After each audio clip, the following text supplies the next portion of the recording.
تو صرف علم کا ہونا کافی نہیں.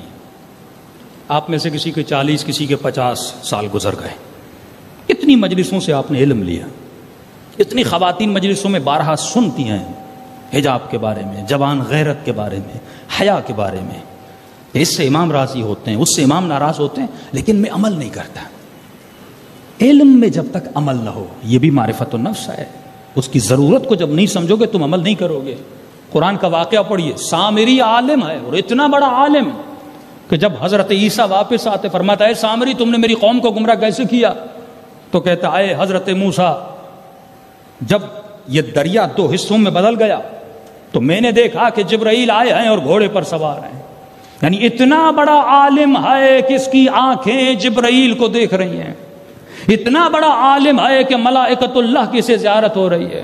یقیناً اس نے کچھ کیا ہوگا اس مقام پر، اس مرتبہ پر فائز ہے کہ حضرت جبرائیل کی زیارت اسے ہو رہی ہے. اور فرماتے آئے حضرت موسیٰ میں نے جبرائیل کے گھوڑے کی پاؤں کی خاک کو اٹھایا اور ایک مردہ بچڑا تھا اس کے منہ میں ڈال دیا، وہ مردہ بچہ کیا ہو گیا؟ زندہ ہو گیا. تو قرآن کیا بتانا چاہتا ہے کہ اگر عالم ہو لیکن عالم کے ساتھ ساتھ تمہارے وجود میں عمل نہیں ہے تو تم سب سے بڑے بدبخت بن سکتے ہو. شیطان سے بڑا کوئی عالم ہوگا جو خدا نے اتنا بڑا مقام دیا لیکن اس کا قاتل اس کا نفس بنا. تو مومن یہ سمجھ لے تیرا دشمن اتنا یزید نہیں ہے، اتنا شمر نہیں ہے. یہ یزیدی اور شمر کے ماننے والے زیادہ سے زیادہ تمہارے گلے کاٹ سکتے ہیں، اس سے بڑھ کر تمہارا نقصان نہیں کر سکتے. لیکن سب سے بڑا جو تمہارا دشمن ہے وہ تمہارے اندر ہے، وہ تمہارا نفس ہے. اس لیے مولا فرماتے ہیں پوری دنیا بت پرست ہے، تم نے پتھر کے بتوں کو تو توڑا ہے لیکن ایک بت تیرے اندر ہے جو نفس ہے. جب تک اس بت کو نہیں توڑتے فرمایا تب تک تم السلمان منا اہل البیت نہیں بن سکتے.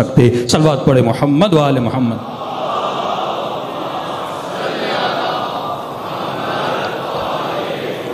اس میں ایک فضیلت کا نقطہ بھی ہے کہ سامری نے جبرائیل کے گھوڑے کے قدموں کے نیچے سے خاک اٹھائی اور وہ خاک ایک مردہ بچڑے کے منہ میں ڈالی. وہ مردہ بچڑا کیا ہو گیا؟ زندہ ہو گیا. جبرائیل کون ہے؟ جبرائیل غلام مصطفیٰ ہے. جب جبرائیل کے گھوڑے کے پاؤں کی خاک میں اتنی شفا ہے کہ وہ ایک مردے کو زندہ کر سکتی ہے تو یہ سوچئے جس خاک میں مصطفیٰ مدفون ہوں گے اس خاک کی کیا فضیلت ہوگی. اور جس خاک میں حسین ابن علی مدفون ہوں گے وہ خاک کوئی عام خاک نہیں ہے، وہ خاک شفا بن جاتی ہے. صلوات پڑھے محمد و آل محمد.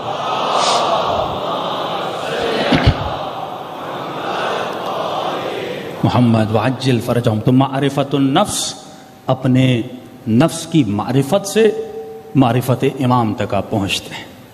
تو یہ واجب ہے ہر مومن پر. بچے کو انگلش پڑھا لی، میتھمیٹک پڑھا لی، بزنس کرنے کے طریقے سکھا لیے، لیکن اسے یہ نہیں بتایا کہ یہ جو تمہارا اندر نفس ہے یہ اتنا خطرناک ہے، یہ تمہیں بدبخت بنا سکتا ہے. جتنے بھی جھگڑے ہیں مومنین کے درمیان، انجمنوں کے درمیان، مسلمانوں کے درمیان، اس کی جڑ نفس ہے. اگر انسان اپنے نفس کو مار لے کبھی جھگڑا نہ ہو. میں نے کئی بار آپ کو مثال دی نا جناب سلمان فارسی کی کہ لوگ سلمان کی مذاق اڑاتے تھے کہ سلمان یا جناب مالک اشتر کی، کئی لوگ تھے ایسے مذاق اڑاتے تھے. سلمان کی مذاق اڑاتے تو سلمان کی داڑھی کو دیکھتے تھے تو ایک نے سلمان کی توہین کرنے کے لیے کہا کہ سلمان تمہاری داڑھی اچھی ہے یا بکرے کی داڑھی اچھی؟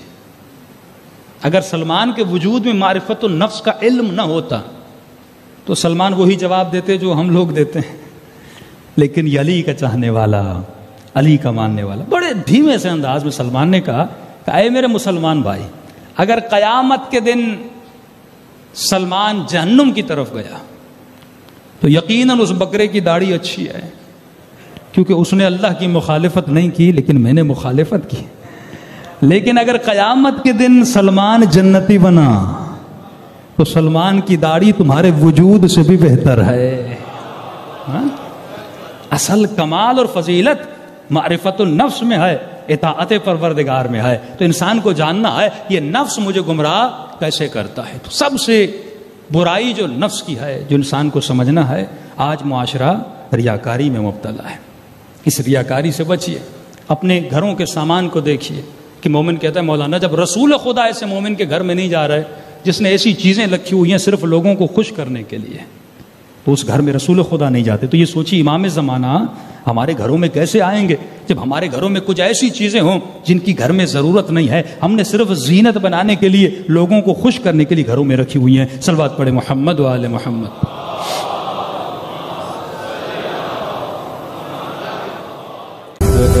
رضا میگم حرفامو